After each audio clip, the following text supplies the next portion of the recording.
आज आपण एका छोट्या बाळाचं अंगरखा जबलं बघणार आहोत आणि त्यासाठी इथे माझ्याकडे टेलरकडून आणलेला कपडा आहे। या कपड्याची रुंदी कमी आहे परंतु हा लांबीला मात्र भरपूर मोठा आहे।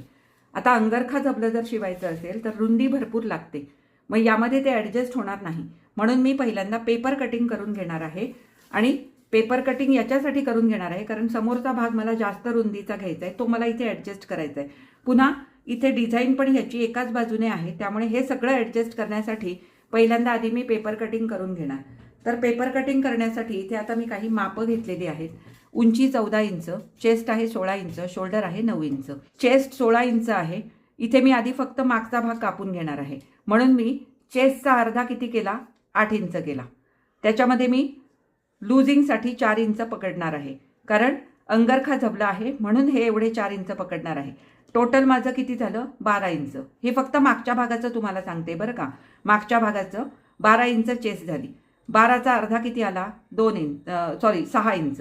12 भागिले 2 6 इंच। पुन्हा त्याच्यामध्ये शिलाई मार्जिन अर्धा इंच, एकूण 6.5 इंच। ही मापं आपण आता आधी या पेपरवर टाकून घेऊ।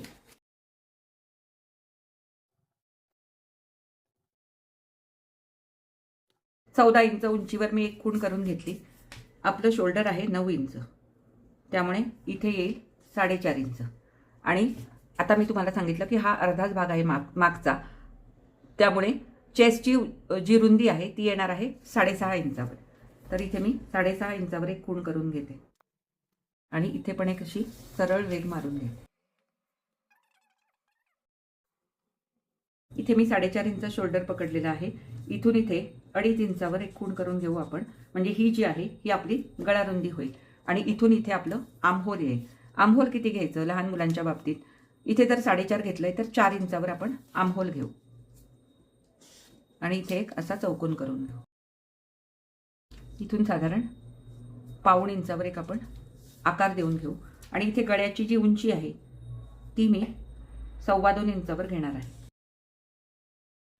आता इथे आपण आधी आर्महोलला आकार देऊन घेऊ। हा झाला आपला आर्महोल। इथे आपण थोडासा शोल्डर उतार देऊन घेऊ 1.5 इंचावर आणि इथे पण आपण गळ्याचा आकार देऊन घेऊ। गोलाकारच आपल्याला द्यायचा आहे, मागचा भाग आहे त्यामुळे हा गोलाकार येईल। आता इथे काय करायचं, साईडला हे किती आहे हे मोजायचं आपण, 10 इंच आहे। 5 इंचावर एक खूण करून घ्यायची, इथे अर्ध्या इंचावर एक खूण करून घ्यायची आणि हा जो आकार आहे हा आपल्याला असा द्यायचा। इथून पण अर्ध्या इंचावर एक खूण करून घ्यायची आणि हा जो आकार आहे हा पुन्हा आपल्याला इथून असा मिळवायचा। आता हे आपण आधी कापून घेऊ। हा बघा, हा मागचा भाग आपण कापून घेतला। हा मी डबल फोल्ड पेपरच घेतलेला होता, तसाच मी तो कापून घेतला। आता पुढचा जो भाग आहे तो आपल्याला थोडासा वाढवून घ्यावा लागतो अंगरखा टाईपमध्ये। तर आपली छातीचा जो चौथा भाग आहे तो होता 6 इंच बरोबर, त्याचा अर्धा होतो 3 इंच। मग तेवढी 3 इंच आपल्याला इथे रुंदी गळ्याच्या बाजूने वाढवून घ्यायची आहे। मग 3 इंच वाढवून घेऊन मी आधी खूण करते ही अशी, आणि आता हा भाग इथे ठेवायचा। या रेषेजवळ हा गळ्याचा भाग आपण इथे ठेवून घेऊ आणि हे पूर्ण आपण आधी आखून घेऊ जसं आहे तसं। हे आखून घेतलं। आता आपल्याला इथे गळ्याचा जो आकार आहे तो थोडासा वाढवायचा आहे। मग इथे मी 4.5 इंचावर इथे एक खूण करून घेते आणि इथून इथे आपल्याला हा गळा जो आहे हा व्ही शेपमध्ये, म्हणजे राऊंडमध्ये व्ही शेप असं तुम्ही म्हणू शकता। हे बघा, हा असा त्याला शेप द्यायचा आहे, पूर्ण गोलाकार नाही द्यायचा असा। हा झाला आपला पुढचा गळा आणि हा जो आर्महोल आहे हा थोडासा आपल्याला साधारण 1.5 इंच आतून घ्यायचा कारण हा पुढचा भाग आहे। आता हे आपण आधी कट करून घेऊ, परंतु कट करण्याआधी आपल्याला इथे हे दुमडून घ्यायला लागेल। जिथे आपण ही 3 इंचावर खूण केलेली आहे ते हे आपण असं व्यवस्थित दुमडून घेऊ आणि मग आपण तो भाग कट करून घेऊ। आता हे 2 भाग, म्हणजे हा गळ्याचा भाग आहे आणि हे इथे एक्स्ट्रा आलेलं आहे, हे आपण इथे मधोमध कापून घेऊ, म्हणजे हे 2 भाग आपण वेगळे करू। हे असे 2 भाग आपले वेगळे झाले, म्हणजे हा एक भाग झाला, हा एक भाग झाला। आता आपल्याला हे अशा पद्धतीने जोडावं लागणार आहे जेव्हा आपण कपड्यावर जोडू. तर हे एवढं सगळं करण्यामागचं कारण असं की तो कपडा मला ॲडजस्ट करायचा आहे, म्हणून मी हे पेपर कटिंग करून घेतलं. आता आपण कपड्यावर हे सगळं कापून घेऊ आणि नंतर आपण हे झबलं शिवायला घेऊ. हे बघा, आता हे कपड्यावर मला बसवायचं आहे, तर इथे मी हे ठेवून घेतला. मागचा भाग हा आपण आखून घेऊ. फोल्डच्या बाजूने मी फोल्ड ठेवून हा आखून घेतला. हा आधी आपण कट करू आणि मग आपण पुढचा भाग कापू. हा मागचा भाग आहे बघा, हा मागचा भाग कापून घेतला. आता पुढचा भाग आपल्याला याच्यामध्ये ॲडजस्ट करायचा. मी मगाशी तुम्हाला सांगितल्यासारखं हा जो कपडा आहे हा रुंदीला कमी आहे आणि लांबीला जास्त आहे. मग फोल्डमध्ये हा बसला नसता, नाहीतर मी तुम्हाला डायरेक्ट कपड्यावरच ह्याचं कटिंग दाखवलं असतं. त्यामुळे आता हा जो भाग आहे हा आपल्याला इथे असा ठेवायचा आहे, एक भाग, आणि दुसरा भाग आपल्याला इकडे बसवावा लागणार आहे. मग तो कसा ठेवायचा? हे बघा, म्हणजे ह्या दोन्ही बाजू व्यवस्थित डिझाईननुसार सरळ येतील. म्हणजे शोल्डरचा जो भाग आहे हा याचा इकडे येईल आणि याचा इकडे येईल. अशा पद्धतीने ॲडजस्ट करून आपल्याला हे आता घ्यावं लागणार आहे. त्यामुळे मी हे पेपर कटिंग करून घेतलं. तर हे आता मी कट करून घेते व्यवस्थित. हे बघा, पेपर कटिंग प्रमाणे हा समोरचा एक भाग कापून घेतला. आता आपल्याला दुसरा भाग कापायचा आहे. ही डिझाईन पण आपली सरळ आली पाहिजे. मग काय करायचं, असाच सरळ ठेवायचा आहे, परंतु हे जे आहे हे याच्यावर उलटं ॲडजस्ट करायचं. असं उलटं ॲडजस्ट करायचं आणि हे कापून घ्यायचं.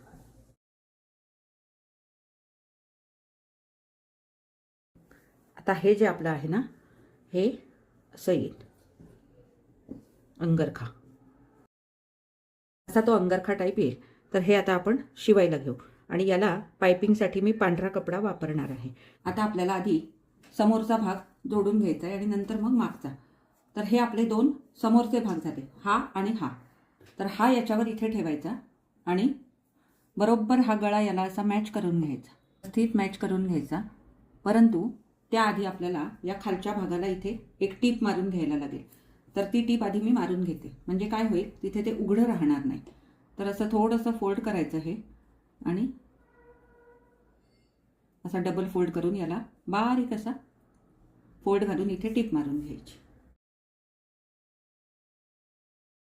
ही टीप मारून घेतल्यानंतर आता हा जो भाग आहे हा बरोबर इथे ॲडजस्ट करून ठेवायचा आणि वाटलं तर इथे आपण एक पिन लावून घेऊ आणि इथून इथपर्यंत आपल्याला आता टीप घालायची आहे. याला हे दोन्ही जे पदर आहेत ते एकमेकांना मॅच करून याला टीप मारून घेऊ. टीप आपल्याला इथपर्यंतच मारायची आहे आणि हे आता बाहेर काढायचं. तर याच्यानंतर आपल्याला शोल्डर जोडून घ्यायचे. मागचा भाग आणि पुढचा भाग आपल्याला जोडून घ्यायचा आहे. शोल्डर जोडून घ्यायचेत म्हणजे मागचा भाग आणि पुढचा भाग आपल्याला जोडून घ्यायचा आहे, कारण आपण पूर्ण याला या पांढऱ्या याची पायपिंग करणार आहोत. म्हणून हे दोन्ही भाग असे ठेवायचे आणि हे याला जोडून घ्यायचं व्यवस्थित. आता इथे आपल्याला थोडासा हा गळ्याचा आकार इथपर्यंत आणायचा आहे. अंगरखा टाईप व्हायला हवाय ना तो, त्यामुळे हा जो आकार आहे हा आपल्याला असा खाली इथपर्यंत कापून घ्यायचा आहे. म्हणजे तो जो काय आहे तो व्यवस्थित अंगरखा टाईप दिसेल असा. तर हा एवढा भाग आपण कापून घेऊ. अंदाजाने कापायचं आहे हे, थोडासा असा गोलवा देत हा कापून टाकायचा. हे इथे मी आता कट करून घेतलं. हे एवढं आपलं इथपर्यंत शिवून झालं. आता आपल्याला याला बाइंडिंग करायचं आहे, म्हणजे पायपिंग लावायची आहे. तर इथे मी 1.5 इंच रुंदीच्या पांढऱ्या पट्ट्या कापून घेतलेल्या आहेत. या एकमेकांना मी जोडून घेते. या क्रॉस पट्ट्या आहेत, सरळ कपड्याच्या नाही आहेत. या क्रॉस पट्ट्या इथे तुम्ही बघू शकता. ही अशी पट्टी थोडीशी ताणते, म्हणजे ती क्रॉस पट्टी आहे. या आता एकमेकांना जोडून घेते आणि मग आपण ही पट्टी त्या झबल्याला जोडणार आहोत. क्रॉस पट्ट्या कशा जोडायच्या त्या तुम्हाला माहितीच असेल, तरी एकदा सांगते. हे बघा, ही पट्टी अशी ठेवायची आणि जिथे हे जॉईन होतं, जिथे ही टोकं अशी मिळतात तिथे याला टीप मारून घ्यायची आणि ही जी टोकं आहेत आणि हा जो एक्स्ट्राचा कपडा आहे हा नंतर असा कापून टाकायचा. आता हे जे आपण जोडलेलं आहे इथे कट करून घेतलेलं आहे ते तुम्हाला सांगितलं. आता हे जे आपण इथे जोडलेलं आहे, आता ही क्रॉस पट्टी लावायला आपण इकडनं सुरुवात करणार आहोत. हे जे टोक आहे हे असं सरळ करून घ्यायचं आणि ही पट्टी अशी दुमडायची आणि इकडनं लावायला सुरुवात करायची. कुठून? जिथे आपण हे जोडलं होतं, हे बघा, तिथून ही पट्टी लावायला आपल्याला सुरू करायची आहे.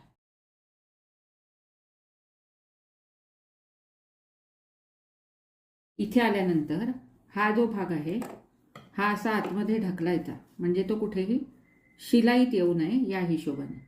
आणि मग ह्याच्यावरनं, नाहीतर मग ते एकमेकाला आतून जोडले जातील, त्यामुळे तेवढी काळजी आपल्याला इथे घ्यावी लागते. ही व्यवस्थित अशी पट्टी पकडून ह्याला इथे टीप मारून घ्या. आणि इथे आल्यानंतर हे बघा, इथे आलो आपण. आता ही आपली पट्टी वळली पाहिजे ना, म्हणून हे थोडंसं सुई वर घ्यायची आणि इथे एक छोटासा कट द्यायचा, अगदी छोटा. म्हणजे काय होतं, ती वळवायला सोपी जाते आपल्याला. पुन्हा सुई आत ठेवायची आणि हे आता फिरवायचं. हे असं फिरवून घ्यायचं.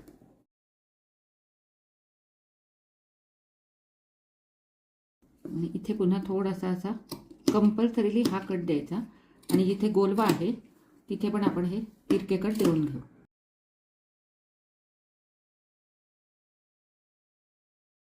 आता आपल्याला खालच्या बाजूने दुमडून घेऊन हा गोठ व्यवस्थित लावून घ्यायचा आहे. म्हणजे आपण डबल पट्टी घेतलेली असल्यामुळे आपल्याला जास्त वळवायची गरज नाही. एकदाच वळवायचा आणि याच्यावरनं आपण टीप मारून घ्यायची. आता हे असं व्यवस्थित दुमडून घ्यायचं आणि बरोबर ह्याच्यावर कडेने टीप मारायची, म्हणजे ही पायपिंग केल्यासारखं दिसतं.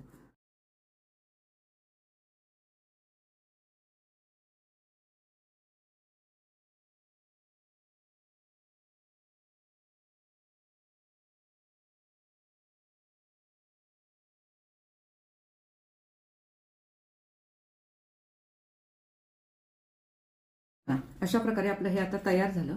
आता आपण इथे बाहीला आणि याला पण पायपिंग करू आणि इथे पण खाली आपण याला पायपिंग करून घेऊ.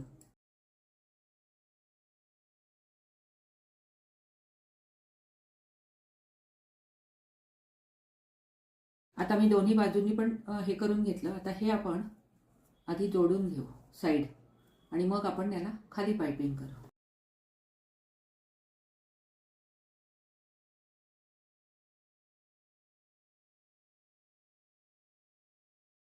आता इथे पायपिंग करताना आपल्याला हे थोडंसं असं बाहेर घ्यावं लागेल आणि इथून ते असं जोडून पायपिंग करावी लागेल.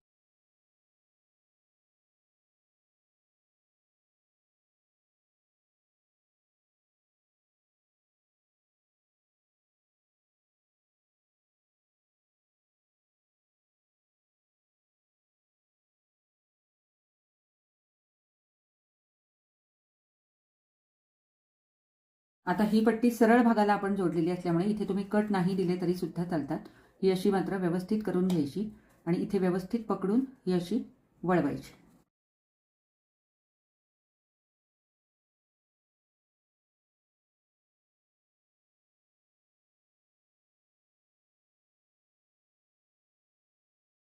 हे बघा, अशा प्रकारे हे तयार झालं. आता आपण इथे एक त्याला असं नॉट करू, जसं अंगरख्याला असतं ना तसं. तर त्यासाठी पुन्हा मी इथे 1-1 इंचाच्या क्रॉस पट्ट्या काढून घेतलेल्या आहेत आणि या जोडून घ्यायची. ही अशी उलटी घ्यायची पट्टी आणि अगदी जितक्या आपल्याला कडेने ह्याला टीप मारता येईल तेवढ्या कडेने ह्याला टीप मारून घ्यायची. आता ही आपल्याला सुलट करून घ्यायची आहे. कधीही जेव्हा आपण अशा नॉट बनवतो तेव्हा क्रॉसमध्ये पट्ट्या कापून जर नॉट बनवले ना तर ते छान होतात, म्हणजे फिनिशिंग सकट ते नॉट आपले बनवले जातात. इथे आता मी काळ्या रंगाचा 4 पदरी दोरा घेतला आहे आणि ही जी मोठी सुई आहे ना याच्यामध्ये तो ओवून घेतला आहे. आता काय करायचं, यातल्या एका पदराला इथे मी दोरा घट्ट करून घेतलेला होता. आता यातल्या एका पदराला, म्हणजे हे 2 भाग आहेत ना, तर एका भागाला ही सुई अशी टोचून घ्यायची आणि इथे ती घट्ट करून घ्यायची, म्हणजे हा दोरा घट्ट करून घ्यायचा. आता ही सुई ह्याच्यामध्ये उलटी सरकवत जायची.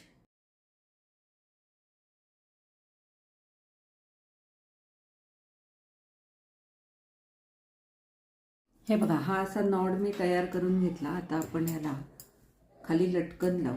हे बघा, इथे आता याला मी नॉड लावून हे असे लटकन लावून हे केलेलं आहे. इथे आता प्रेस बटन लावले की आपलं हे अंगरखा टाईप झबलं तयार झालं. इथे एक लावायचा, इथे आणि इथे. एवढे 3च लावले तरी बास होतील. तुम्ही 4 लावणार असाल तर 4 लावले तरीसुद्धा चालतील. इथे एक लावायचं, मग इथे एक आणि थोडं खाली. हे बघा, अशा प्रकारे आपलं हे अंगरखा झबलं आता पूर्णपणे शिवून तयार आहे. त्याला ते पांढऱ्या कपड्याचे नॉड बनवून मी खाली लटकन पण लावलेले आहेत. तर आजचं हे झबलं कसं झालं आहे, म्हणजे दिसतंय कसं, हे मला कमेंटमध्ये नक्की कळवा. आणि आजचा हा व्हिडिओ जर तुम्हाला आवडला असेल तर लाईक करा, शेअर करा. माझ्या चॅनलवर नवीन असाल तर माझ्या चॅनलला सबस्क्राईब करून सोबतचं बेल आयकॉन दाबा. आणि हो, हाईप करायलासुद्धा अजिबात विसरू नका. आता आपण पुन्हा भेटू अशाच एखाद्या छानशा नवीन व्हिडिओमध्ये. तोपर्यंत मी तुमचा निरोप घेते. धन्यवाद.